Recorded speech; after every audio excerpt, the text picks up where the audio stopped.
తులారాశి వారికి ఈ వారం చాలా అద్భుతమైనటువంటి వారం అని కూడా చెప్పొచ్చు. సమతుల్యత విజయానికి మూలమని చెప్పొచ్చు. ఒకే వైపు మొగ్గు చూపితే నష్టం, బ్యాలెన్స్ ఉంటే చాలా మంచిదని కూడా చెప్పొచ్చు. ఈ వారం గోచార గ్రహాలంతా శుక్రుడు మీకు ఆకర్షణ సంబంధాలు బలాన్నిస్తాడు. గురు దృష్టి వల్ల అవకాశాలు వస్తాయి. రాహు ప్రభావం వల్ల కన్ఫ్యూజన్స్ ఐడెంటిఫికేషన్ పెరుగుతుంది. బ్యాలెన్స్ మరి కన్ఫ్యూజన్ వారం ఈ వారం అంతా కూడా. ఇంకా ఐటీ సాఫ్ట్వేర్ లో కొలాబరేషన్ పెరుగుతుంది. ప్రైవేట్ ఉద్దేశాలు న్యూ రెస్పాన్సిబిలిటీస్ పెరుగుతుంది. గవర్నమెంట్ సెక్టార్ లో ఉన్నటువంటి వారికి ట్రాన్స్ఫర్స్ లేకపోతే ఇంక్రిమెంట్స్ వచ్చే అవకాశాలు బాగా ఉన్నాయి. డిసిషన్ లేట్ అయితే ఆపర్చునిటీ మిస్ అవుతుంది. ఇంకా వ్యాపారస్తులకి జాయింట్ వెంచర్ కి మంచి అవకాశాలు, పార్ట్నర్షిప్ ప్రధానంగా ఉంటారు.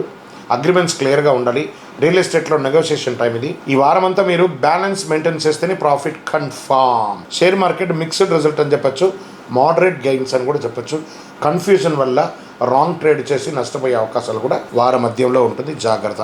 పర్టికులర్ శుక్రవారం అయితే జాగ్రత్తగా ఉండాలి. క్లియర్ స్ట్రాటజీతో ముందుకు వెళ్ళండి. ఇంకా కుటుంబ సంబంధాల విషయంలో ఇంట్లో మంచి ప్రేమానురాగాలు పెరుగుతుంది. బాధ్యత మీదే ఉంటుంది. మీడియేటర్ గా ఉండాలి. పార్ట్నర్తో అండర్స్టాండింగ్ అవసరం. ముఖ్యంగా ఎవరిని హర్ట్ చేయకుండా మాట్లాడండి. విద్యార్థులకైతే మంచి కాన్సన్ట్రేషన్ ఇంప్రూవ్ అవుతుంది. విదేశీ అవకాశాలు స్లోగా మూవ్ అవుతాయి. మంచి సమయం అని కూడా చెప్పొచ్చు. హెల్త్ స్ట్రెస్ వల్ల కొంచెం బాగా ఇబ్బంది పడుతున్నారు. స్కిన్ లేదా హార్మోనల్ ఇష్యూలు వచ్చే అవకాశాలు ఉన్నాయి. మంచి డాక్టర్ని సంప్రదించండి. రెస్ట్, బాగా చక్కగా వ్యాయామం చేయండి. మంచినీళ్ళు ఎక్కువ తాగండి. వేడి తాపడి కూడా ఉంది కాబట్టి బ్యాలెన్స్మెంట్ చాలా ముఖ్యమని కూడా చెప్పడం జరుగుతుంది.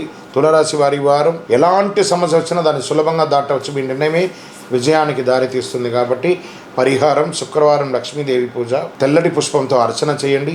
ఓం శుక్రాయ నమః 16 సార్లు ప్రార్థన చేయండి. అన్ని రకాలైనటువంటి సమస్యలు తొలగడానికి నవగ్రహాలకి 19 ప్రదక్షిణాలు చేయండి. మీ ఇష్టదైవాన్ని ప్రార్థన చేయండి. విజయోస్తు.